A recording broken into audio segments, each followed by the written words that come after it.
You're like most. You agonize over daily decisions that, well, some people seem to just fly right through. Are you constantly asking yourself, what should I do? Well, here's somebody who may have some answers for you. Author of What Should I Do?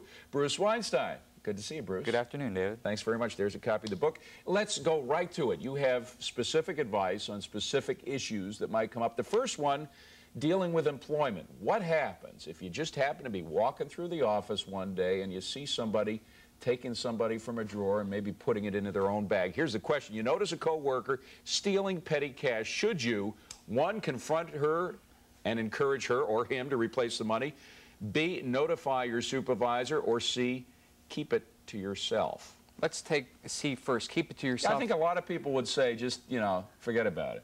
Forget about it. It may be easier to keep it to yourself, but the question is it better? Of course not, because you violate your obligation of loyalty to the company.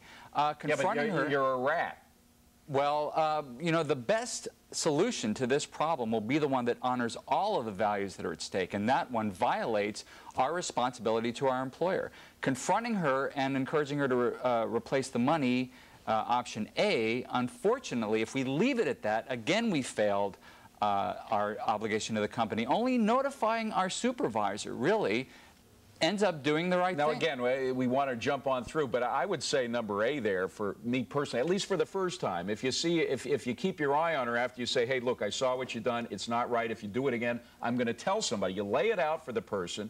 Why not do that? Because how many of us need more work in our work week? Is it our responsibility to monitor our colleagues' conduct? To a certain extent, I think it is. To a certain extent, you gotta extend your caring and what you have to do beyond yourself. But then we have an obligation to monitor our colleagues over the coming days, and that's not our job. It's time-consuming. Let's go on to something a little closer to home. Teen diary. This is a great one, because I think anybody who's had a teen has been confronted with this, particularly with girls. They tend to have diaries more than boys do. But your teenage daughter is being unusually secretive, and you come across the diary. Should you, one, dust it without opening it and hope things improve? B, leave it alone, but commit yourself to having a talk with her? Or C, read the thing and try to get some clues about why she's behaving the way she is? Again, the best option here and in every kind of ethical dilemma will be the one that honors all of the values that are at stake. Now, dusting it without opening it and hoping that things improve just buries our head in the sand. So what is it? And that does no one a service. Reading the diary violates our daughter's right to privacy. Only leaving it alone and committing ourselves to having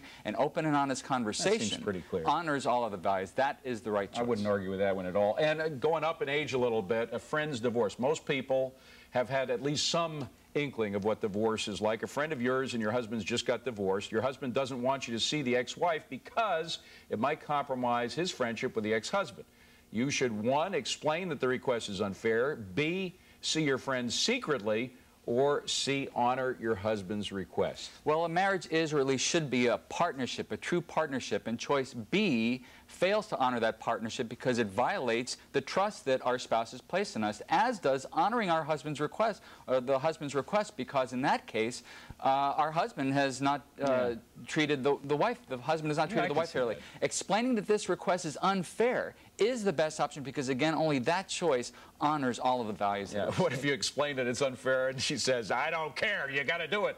Well, there's always an impasse, but at least we can make a good faith effort to honor the All right, values. we have one about a store change. Let's just put the last one up there if we can. A grocery store clerk has been nasty to you, and we know a lot who have, accidentally gives you $20 too much in change. Oh, boy, I wish it would happen. Should you, one, keep it on the grounds that serves the clerk right, two, keep some and give the rest to charity, give it to church or whatever, or C, return it right away? Well, we may feel justified in keeping it, but feeling justified does not necessarily make it justified. As Gomer Pyle once said in an episode of the show, that would be ill-gotten gains. Now, keeping some and giving the rest to charity, this is not our money to keep, only returning it right away. Now, a lot of people ask me, Bruce, are there right or wrong answers to ethical dilemmas? Here's an example of a situation in which there's only one right thing to do. There are right and wrong answers in many ethical dilemmas, and here's an example of one. Bruce Weinstein, the book, What Should I Do? There's a website, too. There's a website, www.theethicsguy.com. TheEthicsGuy.com. These questions actually come from a quiz I wrote for Family Circle, and if anyone wants to email me, I'd be happy to send them the quiz. TheEthicsGuy.com. Bruce, thanks very much. Appreciate it.